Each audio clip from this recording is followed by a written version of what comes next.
very nicely. So you make your change, put on the new seal, and now you're going to replace the drive pulley. Simply slide it back on, line up, replace the keyway, and then replace your nut and outside washer, and always remember to torque to specifications. Very important right here. We're going to take a look now at the driven pulley. This is held into place on the axle by a tapered fit bushing. 3 bolts hold it in place. To release it, you of course loosen all 3 bolts, and then see these 3 extra holes here? You're going to take your bolts, put them back in, tighten them, and that action actually releases the clamping on the axle. Now, why do you want to do this? Well, this is the one pulley you can actually move back and forth. Say you're reinstalling a belt. This one is stuck on the transmission in this position. So this one you can slide back and forth on the axle and make sure the belt is perfectly aligned in the center. You also have to remove this pulley if you are replacing the axle itself. A couple of other safety tips. You want to make sure your hubs are always set tight. Make sure your set screws are in nice and tight. And keep the lugs clean, because you know how hard it is to get the wheel off when your lug nuts are stuck. That's pretty embarrassing. A pretty simple procedure. As always, make sure you retorque to specs that are set out in the manual. Now, the front end of your cart is pretty much the same as the rear end, except no brakes. But you got the same thing going. Like the floater hub, you got sealed bearings. So you want to make sure you have smooth action. Make sure you can't reef it up and down at all. That's going to give you a feeling if your U-joint's in good shape too. Make sure it's bolted in nicely. You're going to grease your U-joint, by the way, every other week or every 200 hours or so. Want to look at your tie rods and your rod ends. Make sure the tie rods are straight, and make sure the ends are moving nicely. And these little ball joints, this is something you have to replace from time to time, so make sure they move smoothly. You're going to check the wear in the ball joint. You're also going to check on the steering rod, make sure it's straight. Make sure it's not rubbing on the bushings here. That's something that has to be replaced periodically. Then I want to look at the shaft housing. Make sure when you do turn the steering wheel, it is unencumbered, and your ball joints down here, your rod ends, are not hitting the frame at all. As always, when you tighten up your nuts and bolts, make sure you are torquing to proper specs.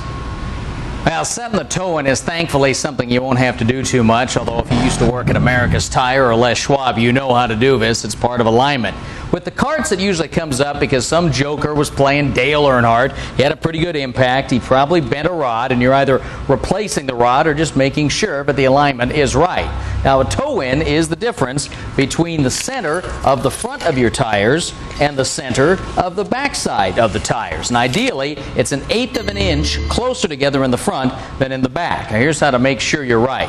Take your rods, loosen up both ends on both sides. Before you do that, make sure you got the steering wheel set dead center. With both rods loose, you can simply turn the rod with the threads, and that will allow you to adjust the toe-in on each side.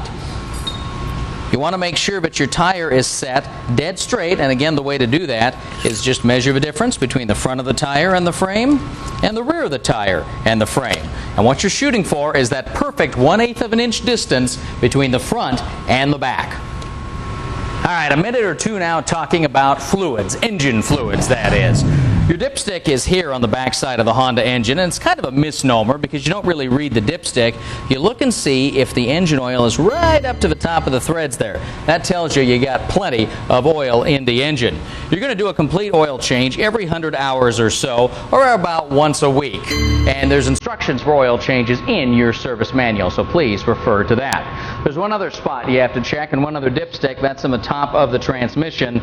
This time you do want to look at the stick itself and make sure the oil comes up to this little notch here right at the bottom. That tells you that you're A-OK. Also, though, on this dipstick, keep the little vent at the top nice and clean. You get that plugged off, you are running the risk of blowing a seal, and that's a pretty expensive repair all by itself.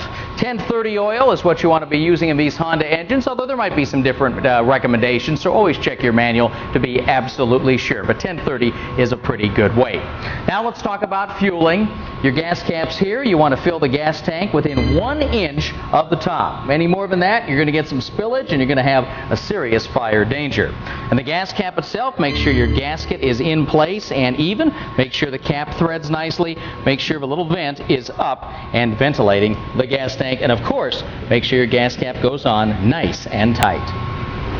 The air filter is pretty easy to check and replace. Lives in this little housing here, and it's really 2 parts. There's the foam on the outside, and this is something that you'll clean rather than replace. And then the filter itself, which is held in by a second wing nut.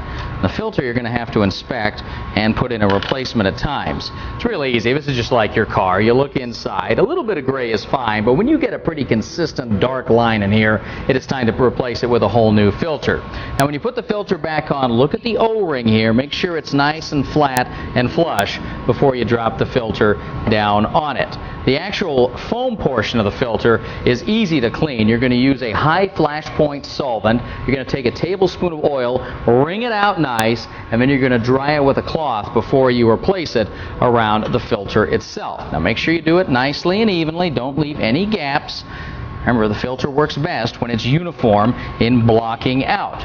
Replace your wing nut nicely, both on the filter itself, the replacement filter, and on your housing. You need to have both nuts in place for the air filter to do its job. Now, there are a few things about the Honda engine that we did not have time to get into today, but you can consult your Honda manual for more information on things like valve replacement, piston replacement, starter replacement, adjusting the governor. Also, the J&J workshop manual has more information about remote shutdown and troubleshooting. Feel free to consult that. Here at J&J, we are proud to make the best carts in the world for concession and rental, and we back you up all the time. Service managers available by phone, by pager, constant updates on the website. We're here to help you make money with our product. And you know what? We're opening in 1 hour. Mike, Donnie, JJ, get over here. We got to get these carts ready.